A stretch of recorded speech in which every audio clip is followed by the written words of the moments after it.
Hello students, I am Dr. Neelam Goenka, Associate Professor Economics in Government Arts College, Kota. मैं आपको MA final के paper 7 international trade and finance के बारे में lectures दे रही हूँ। अपने पिछले लेक्चर में मैंने आपको एडम स्मिथ के अंतर्राष्ट्रीय व्यापार के सिद्धांत के बारे में बताया था। अब हम Ricardo's theory of comparative differences in cost के बारे में आज अध्ययन करेंगे। रिकार्डो का लागतों में तुलनात्मक अंतर का सिद्धांत।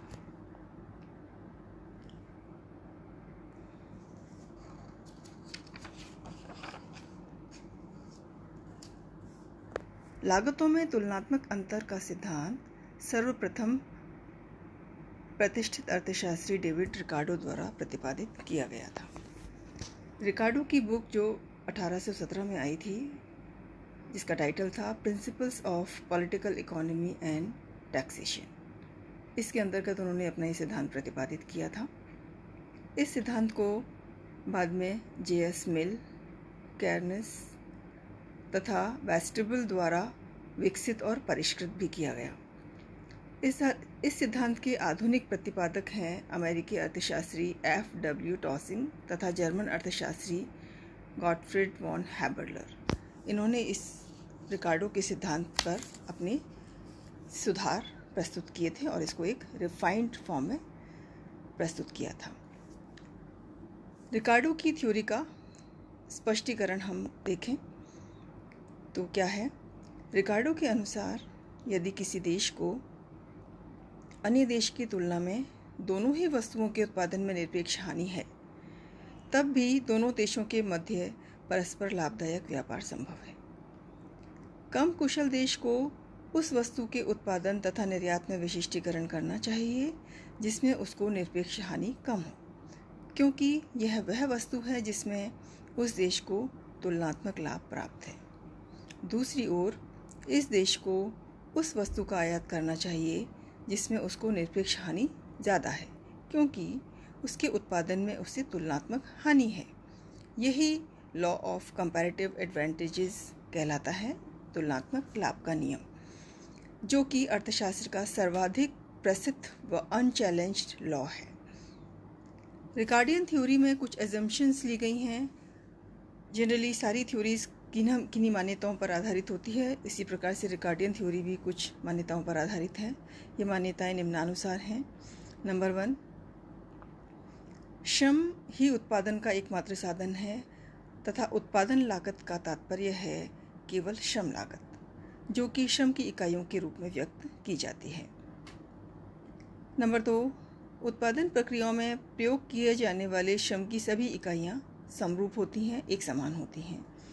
नंबर 3, दोनों देशों में स्थिर लागतों के अंतर्गत उत्पादन होता है। नंबर 4, उत्पादन के साधन देश के अंदर तो पूर्णतया गतिशील हैं, परंतु अंतर्राष्ट्रीय रूप से वे पूर्णतया अगतिशील हैं। नंबर 5, यह मान लिया गया है कि परिवहन लागतें अनुपस्थित हैं या वे नहीं हैं। नंबर 6, अंतर्राष्ट्रीय व्यापार पर कोई नियंत्रण नहीं है, कोई रोक टोक नहीं है। नंबर 7, दोनों देशों में उपभोक्ताओं की रुचियां समान हैं। नंबर 8, दोनों देशों के बीच व्यापार वस्तु विनिमय प्रणाली के आधार पर होता है। और नंबर 9, वस्तु और साधन बाजार दोनों में ही पूर्ण प्रतियोगिता की स्थिति पाई गई है। और नंबर 10, यानी कि ये लास्ट मान्यता उनकी है, दोनों देशों में स्थायी साम्य की स्थिति है तथा वहाँ पर व्यापार चक्र नहीं आते हैं।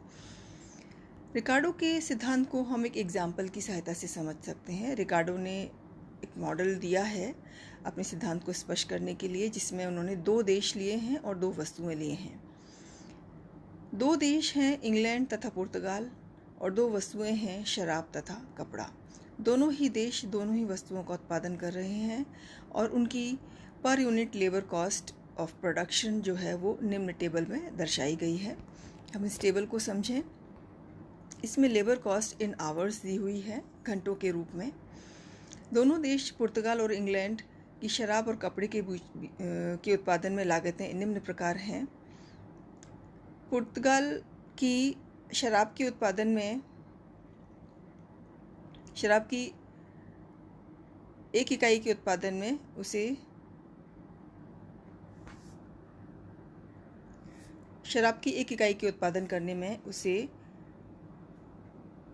80 श्रम घंटे की लागत आती है और कपड़े की 1 इकाई को उत्पादन करने में 90 श्रम घंटे की लागत आती है। इसी प्रकार इंग्लैंड को शराब की 1 इकाई के उत्पादन करने में 120 श्रम घंटों की आवश्यकता होती है और इंग्लैंड को कपड़े के उत्पादन में 100 श्रम घंटों की आवश्यकता होती है 1 इकाई कपड़ा उत्पादन करने के लिए। तो इस तरह से पुर्तगाल को शराब व कपड़ा दोनों ही वस्तुओं के उत्पादन में निरपेक्ष रूप से कम श्रम लागत आ रही है, क्योंकि उसे कपड़े की 1 इकाई का उत्पादन करने में इंग्लैंड की तुलना में कम श्रम घंटे लगाने पड़ रहे हैं और शराब की 1 इकाई का उत्पादन करने में भी उसे इंग्लैंड की तुलना में कम श्रम घंटे लगाने पड़ रहे हैं। इस प्रकार इंग्लैंड पुर्तगाल की तुलना में शराब तथा कपड़ा दोनों ही वस्तुओं के उत्पादन में ज़्यादा श्रम घंटे काम में ले रहा है। दूसरे शब्दों में पुर्तगाल का श्रम दोनों ही वस्तुओं के उत्पादन में ज़्यादा कुशल है, अतः पुर्तगाल को दोनों ही वस्तुओं के उत्पादन में निरपेक्ष लाभ प्राप्त है।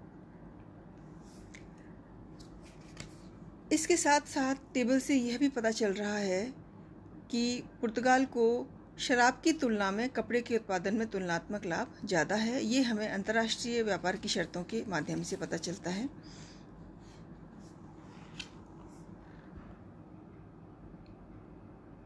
इसी प्रकार निरपेक्ष रूप से दोनों वस्तुओं के उत्पादन में लागत अधिक होने के बाद भी, यानी कि निरपेक्ष हानि दोनों ही वस्तुओं के उत्पादन में इंग्लैंड को है, परंतु इसके बावजूद उसे कपड़े के उत्पादन में तुलनात्मक लाभ है, क्योंकि शराब की अपेक्षा कपड़े के उत्पादन में लागत तुलनात्मक रूप से कम आ रही है। टेबल में आंतरिक व्यापार की शर्तें जो दिखाई गई हैं उनसे पता चल रहा है कि इंग्लैंड में शराब की 1 इकाई के स्थान पर कपड़े की 1.2 इकाई प्राप्त हो सकती है।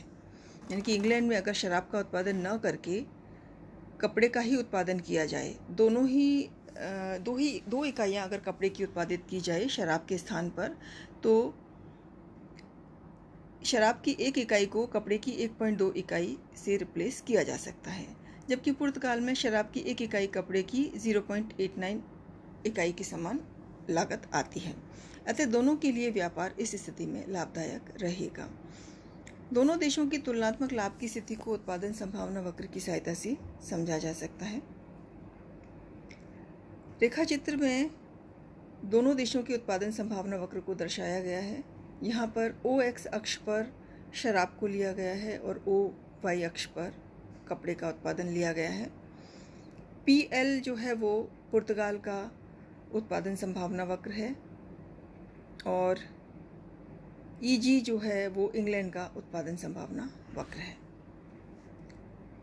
यहाँ पुर्तगाल को शराब और कपड़ा दोनों के उत्पादन में निरपेक्ष लाभ प्राप्त है, क्योंकि उसका उत्पादन संभावना वक्र जो है वो इंग्लैंड के उत्पादन संभावना वक्र के ऊपर स्थित है। यहाँ पर OP कपड़े की उत्पादन मात्रा OE कपड़े की उत्पादन मात्रा जो इंग्लैंड की उत्पादन मात्रा है उससे ज़्यादा है।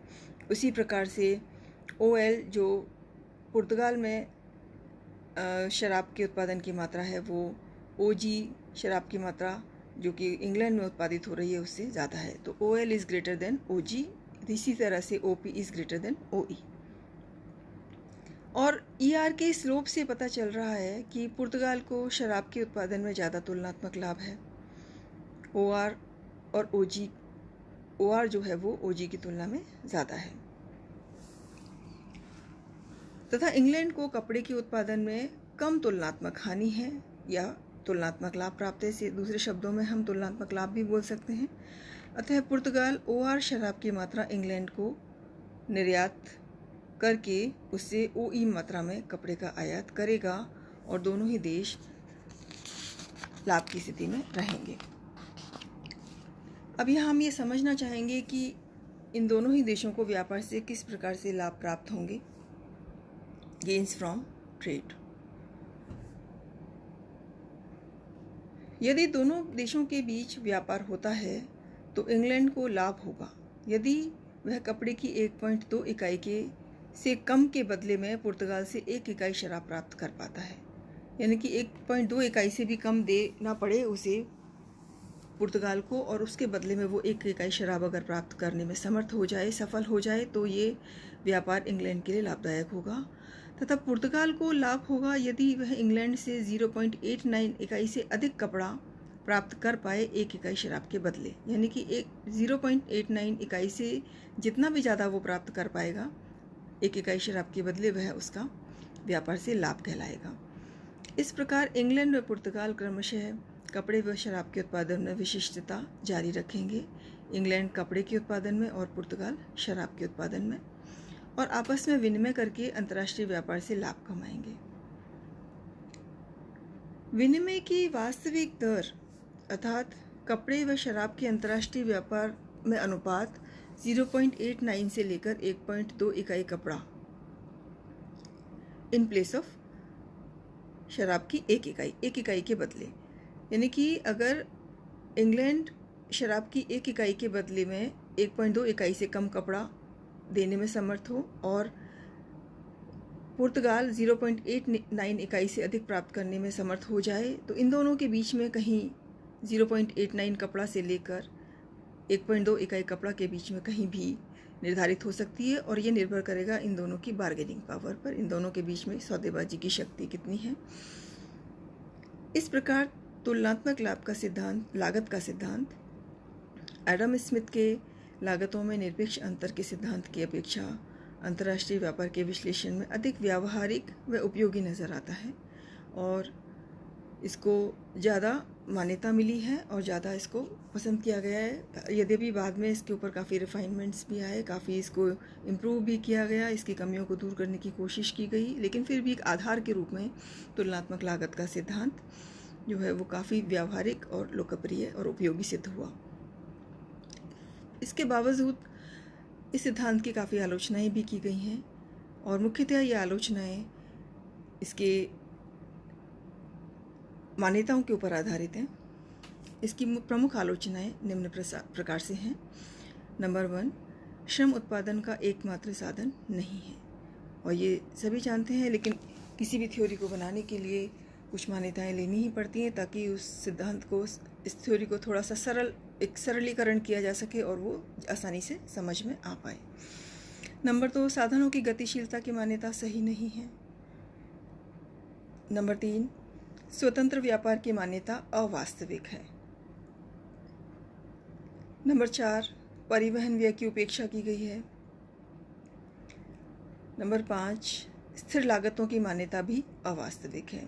जनरली कोई भी अर्थव्यवस्था, कोई भी इकोनॉमी स्थिर लागतों की तुलना में, स्थिर लागतों के स्थान पर बढ़ती हुई लागतों अथवा घटती हुई लागतों की स्थिति में फंक्शन करती है। नंबर 6, यह एक पक्षीय सिद्धांत है। इसमें पूर्ति पक्ष का ही जिक्र किया गया है, मांग पक्ष की ओर ध्यान नहीं दिया गया है, और मांग पक्ष जो है वो व्यापार की दिशा को निर्धारित करने में एक बहुत महत्वपूर्ण भूमिका निभाता है, और जिसकी यहाँ अवहेलना की गई है। नंबर 7, तकनीकी प्रगति की भूमिका की भी अवहेलना की गई है। तकनीकी प्रगति प्रोडक्शन फंक्शन को ही चेंज कर सकती है, लेकिन उसको यहाँ पर स्थिर मान लिया गया है। नंबर 8, यह मॉडल जो है, यह सिद्धांत जो है वो 2 देश और 2 वस्तुओं के मॉडल पर आधारित है, जो कि अवास्तविक है। व्यवहार में ऐसा नहीं होता। व्यवहार में, अंतर्राष्ट्रीय व्यापार में अनेक देश सम्मिलित होते हैं और अनेक वस्तुओं का व्यापार किया जाता है। ऐसी स्थिति में इस मॉडल को अत्यधिक सरलीकृत अवस्था में प्रस्तुत किया गया है और जटिलताओं को दूर रखा गया है, जो कि अवास्तविकता की ओर हमें लेकर जाता है। नंबर 9, पूर्ण विशिष्टीकरण संभव नहीं है। कोई भी देश पूर्ण विशिष्टीकरण करने में सक्षम नहीं हो सकता। नंबर 10, ये सिद्धांत अपूर्ण है क्योंकि यह स्पष्ट नहीं करता कि व्यापार से लाभ दोनों देशों के बीच किस प्रकार, किस आधार पर आवंटित होंगे। यह एक मार्जिन दे देता है कि इसके बीच में कहीं व्यापार की शर्तें निर्धारित होंगी, और लेकिन अंतिम रूप से कितनी और कहाँ निर्धारित होंगी इस बारे में यह सिद्धांत नहीं बताता। उपरोक्त आलोचनाएं मुख्यतया उनकी मान्यताओं के ऊपर आधारित हैं, और ये मान्यताओं के ऊपर आधारित जो आलोचनाएं हैं उनको अगर हम ज़्यादा जनरली सभी थ्योरीज़ में इस तरह की प्रॉब्लम्स आती हैं कि उनकी मान्यताएं अक्सर अवास्तविक होती हैं, परंतु वो एक सिद्धांत को सरलीकृत करने के लिए आवश्यक भी होती हैं। अगर इनको हम इनके अतिरिक्त अगर हम देखें तो यह सिद्धांत जो है काफ़ी हद तक व्यावहारिक और उपयोगी सिद्ध हुआ है।